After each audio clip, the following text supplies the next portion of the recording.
सुप्रभात छात्रों। आज हम कक्षा 10वीं में विषय संस्कृत के अंतर्गत पाठ 4 जंबस्व सिंह दंतास्ते गणयिष्ये पाठ को पढ़ेंगे। सबसे पहले हम जंबस्व सिंह दंतास्ते गणयिष्ये इस पाठ का हम परिचय पढ़ेंगे। इसका परिचय इस प्रकार है कि अभिज्ञान शाकुंतल न केवल कालिदास की अपितु संपूर्ण संस्कृत साहित्य की सर्वश्रेष्ठ रचना है, जैसा कि किसी कवि ने कहा है। काव्येषु नाटकम रम्यम तत्र रम्या शकुंतला। ये जो काव्य है, काव्येषु नाटक, इस नाटक का जो काव्य है वो शकुंतलम के द्वारा लिया गया है। काव्यों में नाटक रमणीय है और नाटकों में भी अभिज्ञान शाकुंतलम रमणीय है। प्रस्तुत नाट्यांश अभिज्ञान शाकुंतलम के 7वें अंक से उद्धत व संकलित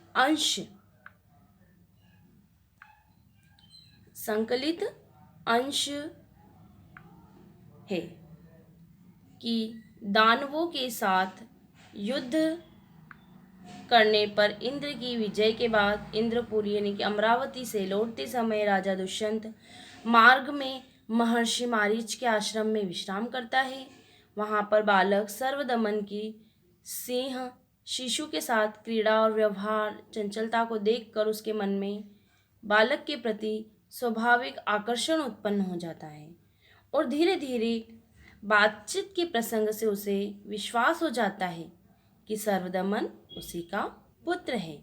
इस प्रकार कवि ने इस दृश्य में बालक की चंचलता और दुष्यंत के जो वात्सल्य का अत्यंत मनमोहक रूप से इस पाठ के अंतर्गत वर्णन किया गया है।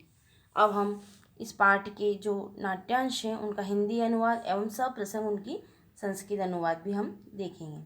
सबसे पहले इसका हिंदी और संस्कृत अनुवाद देखेंगे हम कि यह नेपथ्य से लिया गया है ना। तो राजा कहता है कि माँ खुल चापलम कुरु कथम गत एवात्मनः प्रकृतिम।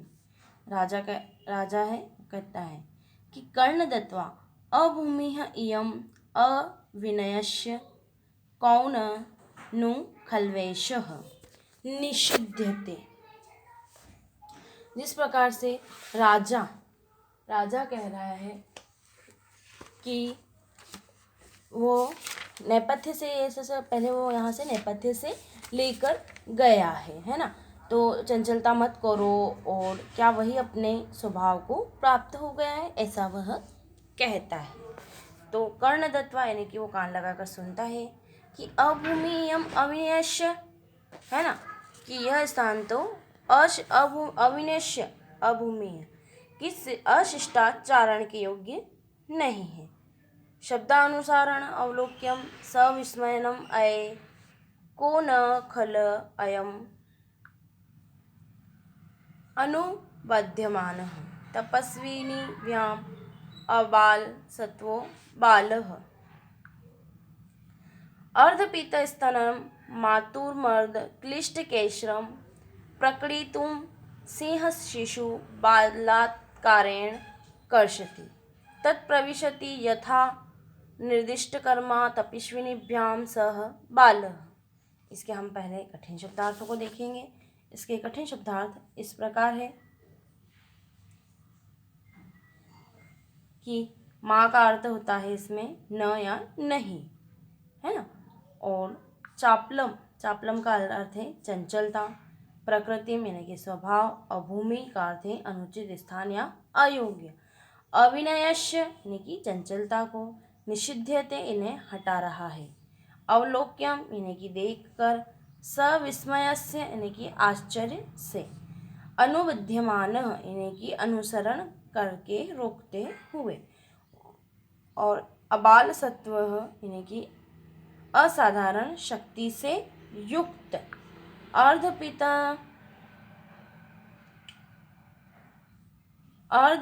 पीतिस्तनम यानी कि जिसने अपनी माता का दूध आधा ही पिया है। आर्मद क्लिष्ट केसरम यानी कि खींचने से इधर उधर बिखरे हुए बालों वाला। और बलात्कारेण यानी कि बलपूर्वक, कर्षति का अर्थ होता है खींचता है। यथा निर्दिष्ट कर्मा यानी कि पूर्वोक्त कार्य में संलग्न। इस प्रकार हम इसका हिंदी अनुवाद देखेंगे। हिंदी अनुवाद इस प्रकार है कि नेपथ्य से कहा गया था, है ना, कि चंचलता मत करो, क्या वही अपने स्वभाव को प्राप्त हो गया है? तो राजा कान लगाकर, यह स्थान तो अशिष्टाचारण का योग्य नहीं है। फिर किसे मना किया जा रहा है? यहाँ से जहाँ से आवाज़ आ रही है वहीं देखकर आश्चर्य था। अरे, इस असाधारण शक्ति संपन्न बालक की दोनों तपस्विनियों द्वारा क्यों रोका जा रहा है ना? राजा कहता है कि ये इन्हें क्यों रोका जा रहा है? तो वो कहते हैं राजा कि जिसने अपनी माता के दूध को आधा ही पिया है तथा खींचने से जिसके बाल बिखरे हुए हैं, ऐसे शेर के बालक यानी कि सिंह शावक को खोलने के लिए बलपूर्वक खींचा जा रहा है। तत्पश्चात पूर्वोक्त कार्य में लगा हुआ बालक दो तपस्विनियों के साथ प्रवेश करता है। इसकी संस्कृत व्याख्या इस प्रकार है कि प्रस्तुत नाट्यांश अस्माकं पाठ्यपुस्तकस्य स्पन्दनाया जम्बस्व सिंह दन्तास्ते गणेशे इति शीर्षक पाठात् उद्धतः। मूलतः पाठोऽयं महाकवि कालिदास विरचितस्य अभिज्ञान शाकुन्तलम् इति नाटकस्य समाप्त अंकातः संकलितः। अंशे अस्मिन् राजा दुष्यन्तः यदा महर्षे मारीच आश्रमं प्रविशति तदा तत्र बालकस्य सर्वदमनस्य सिंह शिशुक्रीडां व्यवहार चंचलता च पश्यति वर्णितम्।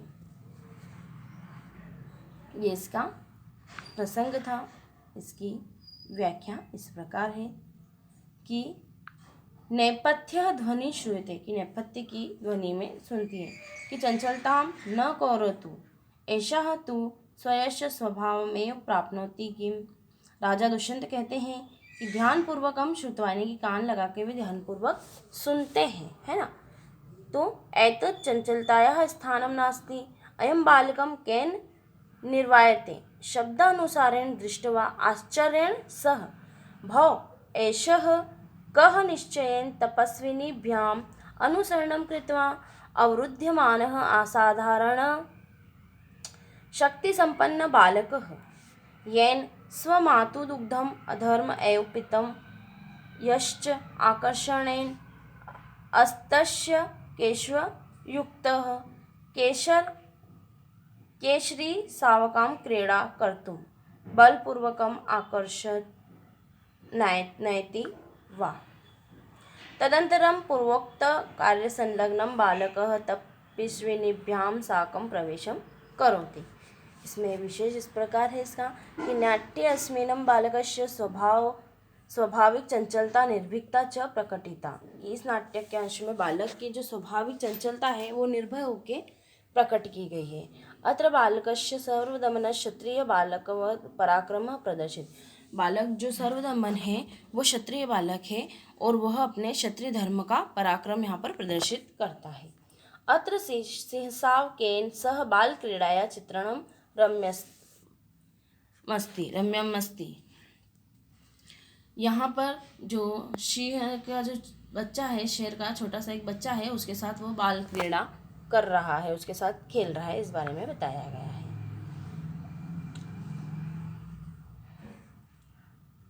बाला कहती है इसमें, बालः जम्बस्व सिंह दंतास्य गणेश।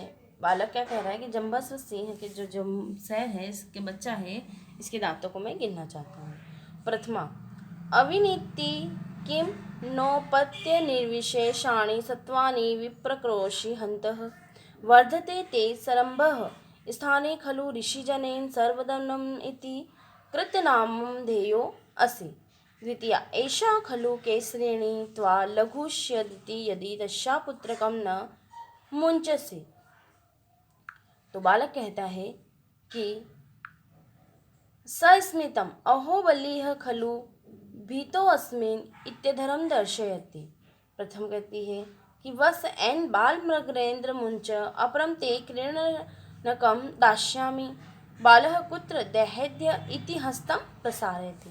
इसके यहाँ जो कठिन शब्दार्थ है वो इस प्रकार है कि जम्बस्व जम्बस्व का अर्थ होता है मुंह खोलो, गणेश यानी कि गिनूंगा, न यानी कि न स्माकम यानी कि हमारे, और अपत्य निर्विशेषणानि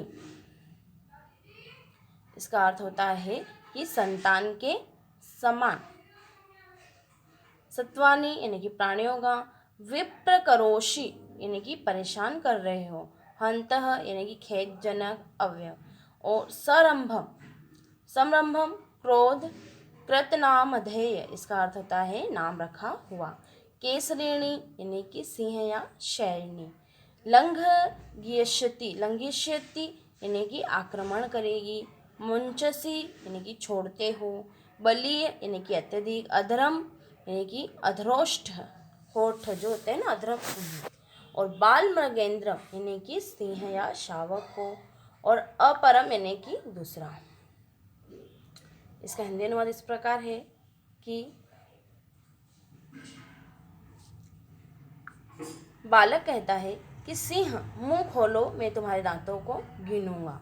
तो पहली तपस्विनी विनम्रता से हीन कहती है कि विनम्रता से हीन, निर्दयी, हमारी संतान के समान माने गए इन जीवों को क्यों परेशान कर रहे हो? ओह, तुम्हारा क्रोध तो बढ़ रहा है। ऋषियों द्वारा तेरा सर्वदमन नाम उचित ही रखा गया है। तो दूसरी तपस्विनी कहती है कि यह शैरनी अवश्य ही तुझ पर आक्रमण कर देगी यदि तुम उसके बच्चे को नहीं छोड़ते हो तो बालक मुस्कुराकर कहता है, अरे तब तो मैं डर गया हूँ। यह कहकर वह अपना अदृष्ट दिखाता है। क्या दिखाता है वो? अपना अदृष्ट दिखाता है। पहले तपस्विनी कहती है, पुत्र इस सिंह के बच्चे को छोड़ दो, मैं तुम्हें दूसरा खिलौना दूंगी। तो बालक कहता है, कहाँ है वह खिलौना, मुझे दो। यह कहकर हाथ फैलाता है। इसकी संस्कृत व्याख्या हम देखेंगे, वो इस प्रकार है।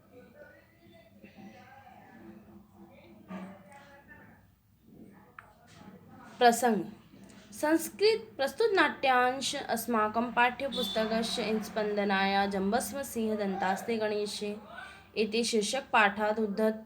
मूलतः पाठोऽयं महाकवि कालिदास वीरचरितस्य अभिज्ञान शाकुन्तलस्य सप्तमा अंकात् संकलितः। अंशेऽस्मिन् बालकस्य सर्वदमनस्य सिंह शिशूनां सह क्रीडायाः तपस्विनीभ्यां सह च वार्तालापस्य वर्णन वर्तते। इसकी हम संस्कृत व्याख्या देखेंगे, वो इस प्रकार है। बालकः मुखम् उद्घाट्य सिंह तव दन्तानां गणनां करिष्यामि। प्रथमा चञ्चलः कथम् अस्माकं सन्तानतुल्यानि प्राणिनः तुदसि। ओह, तव क्रोधः वर्तते। मुनिजनेन स तव सर्वदमनम् इति नामकरणम् उचितमेव कृतम्। तो द्वितीय जो तापसी है वो कहती है कि निश्चयेन इयं सिंह भवन्तम् आक्रमणं करिष्यति चेत् तस्याः शिशुं न त्यज्यसि। तो बालक कहता है कि मंदहासपूर्वकम्, अहो अहं तु अत्यधिकं भययुक्तम् अस्मि इति कथयित्वा अधरोष्टं दर्शयति। तो प्रथमा तापसी कहती है कि पुत्र इयं सिंह शिशु त्यजः, तुभ्यम् अन्य क्रीडनकं प्रदर्शयामि। बालकः कुत्रास्ति तत्र क्रीडनकं ददातु इति कथयित्वा हस्तः प्रसारयति। इस प्रकार से ये जो दो पैराग्राफ आपको बताए गए हैं इस पाठ के, इन सभी दोनों पैराग्राफों को आप हिंदी अनुवाद इसका याद करेंगे, क्योंकि पाठ का हिंदी अनुवाद करने के लिए आता है एग्ज़ाम में, तो वो आपको सभी याद करना है, पढ़ना है उन्हें आपको। और आगे के पैराग्राफ अब हम कल पढ़ेंगे, तो आप सब अभी इन्हें अपनी कॉपी में लिखेंगे। संस्कृत हिंदी अनुवाद भी लिखेंगे और संस्कृत व्याख्या भी आप इसकी लिखेंगे। धन्यवाद।